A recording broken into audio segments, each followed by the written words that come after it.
Welcome back. I'm Lee Tyrrell for tonight's On the Money. We're focusing on an investing strategy that's designed to help you withstand the ups and downs of the stock market and ideally turn a profit. It's called dollar cost averaging. And joining me tonight to explain how it works, Jan Haagen, certified financial planner and founder of the Haagen Financial Group, which is based in Huntington. Jan, good to see you. Thank you so much. Good to be back. So dollar cost averaging is really all about not panicking when the market freaks out.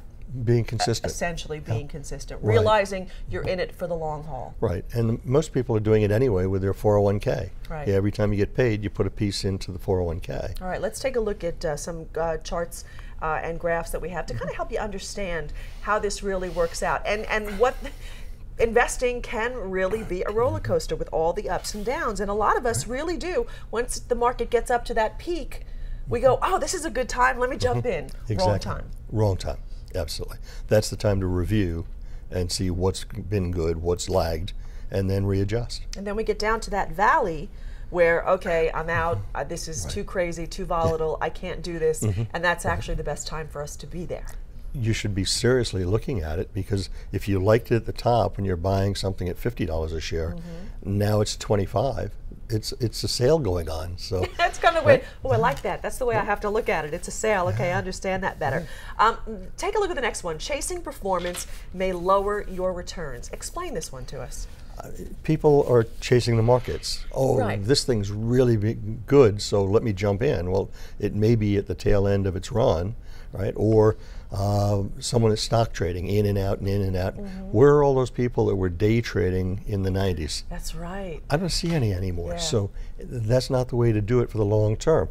And then, I hate to say it, but media hype. Right, that we were going to talk about that. You know, Right. a lot of us do. We get a lot of our financial information from what's hot in the media that day or that week, and that's not necessarily the best thing for the average investor. Exactly. And just before I got here, I actually looked at what the market did today, because everyone asked, what did it do? I don't know. I never look, because I'm looking at the long term. It doesn't matter for that today. Yeah. It was up 72, so what? Might be interesting entertainment for us to take a look at the numbers every day, but to somebody who's saving for their retirement, that's not necessarily the best thing to look at.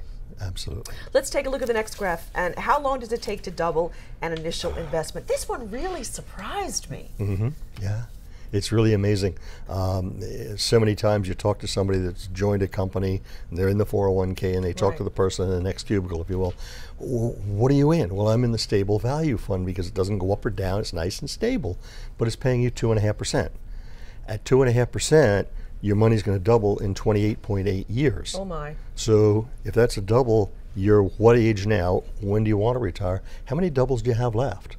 And can it double enough to get there? So the stable value fund's 2.5, so that's 28.8 years to take your 100,000 to 200. The market has on average been 10.25%. That's 4 times. Now that's a little extreme, I think, in today's markets, but if you look at 7.5%, that's about 3 times that. So in 28.8 years, your 100 becomes 2, becomes 4, becomes 8. That's a heck of a difference towards retirement. Yeah. Anybody who jumped out of the market several years back when everybody panicked, how much better would they be doing now if they had stayed in? There were so many people who said, oh, I stopped putting it in my 401k. That's right, I heard a lot of You're people. getting better and better prices, so why get out? In fact, I have 3 people in my office. One of them, about a third of the way down when the market was really going down, got out. Got back in after it had turned again. His partner stayed in the whole time. And there was another chap that just kept adding and adding and adding. The first one is still underwater by a bit. Really? Second one is ahead by 5–10%. And the last one's ahead by 30–35%, because you consistently went in and bought at low prices. So your advice is to watch the market, okay, have an idea of what it's doing, Yes. but don't react to the ups and downs immediately. Stay in it for the long haul. Yeah, try and get rid of the emotion. Try and put logic into it. It's hard. Yeah. It's very hard. It is. But if you can, you're going to succeed. Try not to panic. Jan, thank you so much for the advice, as always. Appreciate it. A pleasure. That's On the Money. Still to come, Bill has a